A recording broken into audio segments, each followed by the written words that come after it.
I'm going to go back to something you said about in the film, the integration of the quantum and the neurology and that sort of the biology part. Because people, we purposely in the film kind of left that vague so that people could put it together for themselves, and they're very interested in the science behind that. How would you see? How do you see them fitting together? Well, you did a very nice job in fitting them together in one way in the film. And that is, both really see both of these disciplines, modern quantum physics and molecular biology, neuroimmunology, they both say that we do create our own realities and that we have a lot of responsibility over the world in which we live, at least the way we experience the world and the way the world behaves towards us. That's a very good connection, actually. That was brilliant. Ultimately, what we'd like to see is what is the physics of consciousness? We can ask that question today. What is consciousness? Where does it come from? What are the origins of consciousness? What are the limits of human potential? We're in a position to actually answer that now, I believe, although there's certainly not consensus yet in the scientific community about that. But with the real cutting-edge knowledge, the discovery of the unified field, the so-called superstring field, we now understand that life is fundamentally one. At the basis of all life's diversity, there is unity. At our basis, you and I are one. And that unity, at the basis of mind and matter, is consciousness, universal consciousness. So with that deep understanding that consciousness isn't created by the brain, it's not purely an outcome of molecular chemical processes in the brain, but is fundamental in nature. It's the very core of nature. We call it the unified field. Now that we have that foundational understanding of what consciousness is, we can solve the mind-body problem. We can see how consciousness percolates up through our physiology to become the consciousness that we experience and see and sensory perception and all of that. So there is a foundation now to really link rigorously neuroscience with quantum physics. That might be really a next step in the development of the movie. You've asked the questions in the first movie. Now we're just on the verge of being able to answer those questions. So you mentioned the unified field. For people who never, a lot of people are going, well, that sounds nice. It's unified. Everything's one. Could you dive a little more technically into what the unified field is? Progress in our understanding of the universe through physics over the past quarter century has been exploring deeper levels of natural law, from the macroscopic to the microscopic, from the molecular to the atomic to the nuclear to subnuclear levels of nature's functioning, so-called electroweak unified scale, grand unified scale, super unified scale. And what we've discovered at the core basis of the universe, the foundation of the universe, is a single universal field of intelligence, a field which unites gravity with electromagnetism, light, with radioactivity, with the nuclear force, so that all the forces of nature and all the so-called particles of nature, quarks, leptons, protons, neutrons, are now understood to be one. They're all just different ripples on a single ocean of existence. That's called the unified field or superstring field, and it's a mathematical tour de force.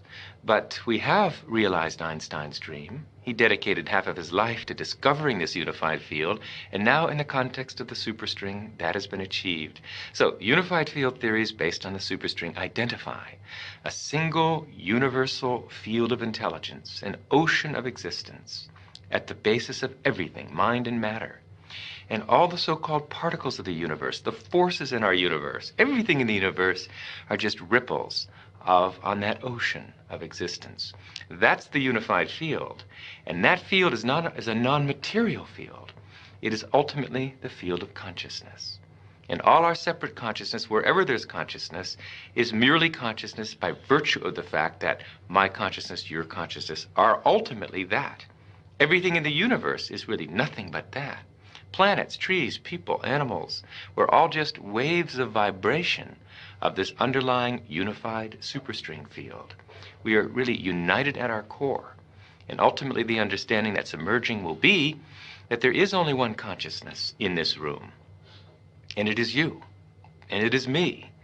And it is each and every one of us. We individualize our consciousness through the filter of our nervous system. But the consciousness itself, our very inner subjectivity, the self in the big sense, that is universal. And knowing that, knowing it through experience, is called enlightenment, and has been called enlightenment through the ages. It sounds like you're going down through the physical realms, leptons, smaller, smaller, and you're saying at the base, it's not solid, it's intelligence. Why do you use the word intelligence? That is a very brilliant question. What you're saying really reflects a bias that all of us share. Everyone who's grown up in the scientific world is used to the concept that we're living in a material universe, an inert universe, a universe of dead matter. And because of that, it's difficult instinctively to grasp that we're not really living in a dead universe, that the universe is overwhelmingly conscious at its basis. See, what we have seen and studied for 300 years of classical physics is what we call billiard ball mechanics, macroscopic physics, classical physics, the physics of billiard balls, cannonballs, and planets.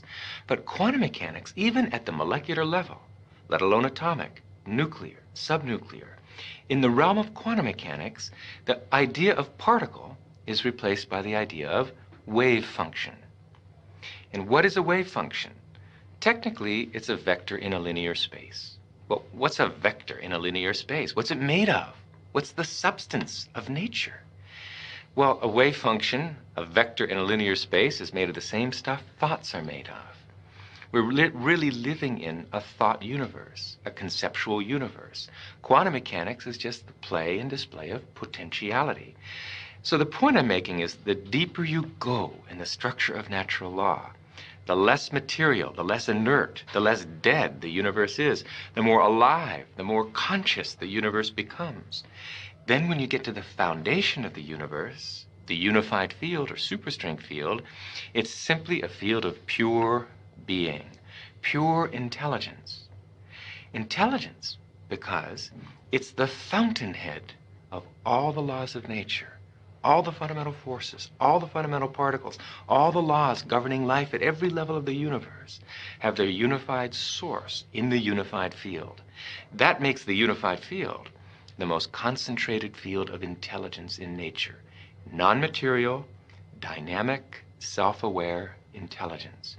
Those are the properties of the unified field.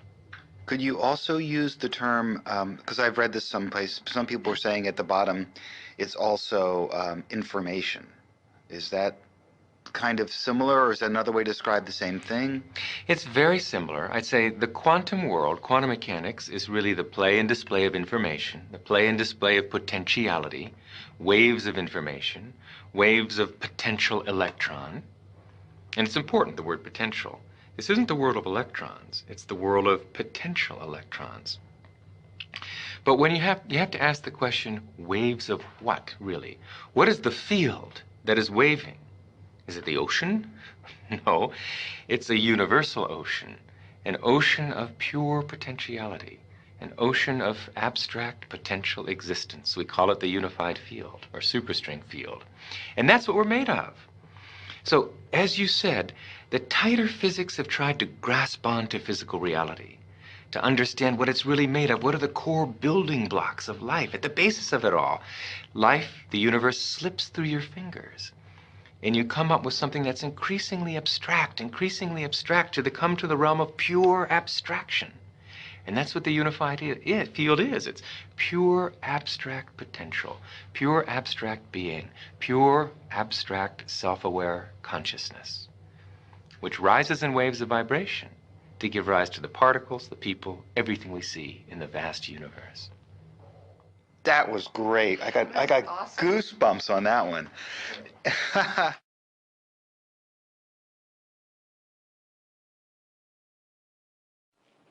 Why, and this is a big question, I'm not even going to answer it, but I've always asked this question of all the people that I keep talking to because it seems so obvious to me, most of what you're saying. It just seems very natural. Why are we not educating?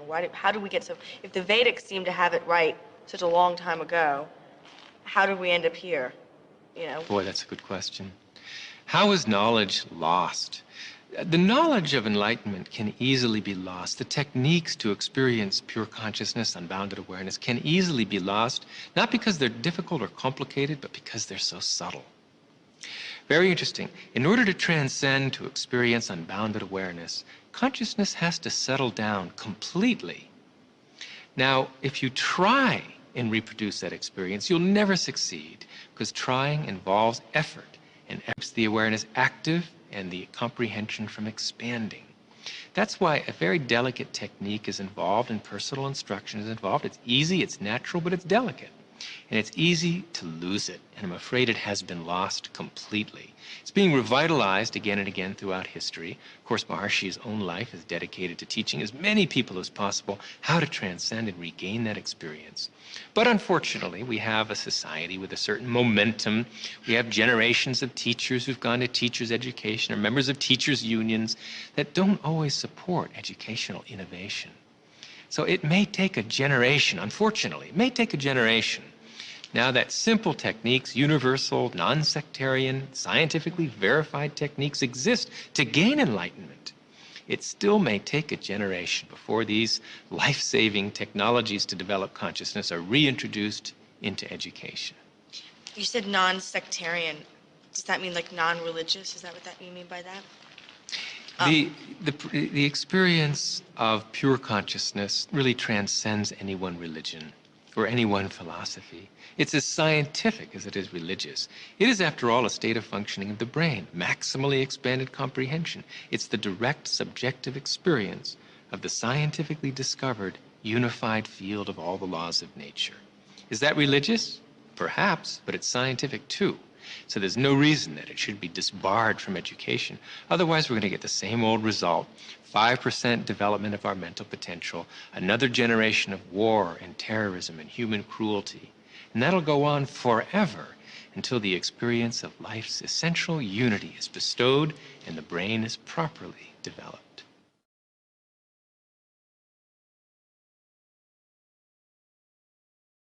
You know, we Probably talked to Jeffrey Satinover and Hammeroff, and I think maybe one other physicist said the same thing, that because you talk a lot about the observer, and they sort of said that that whole concept of the observer was a mistake and it's been fixed and it doesn't really mean anything now.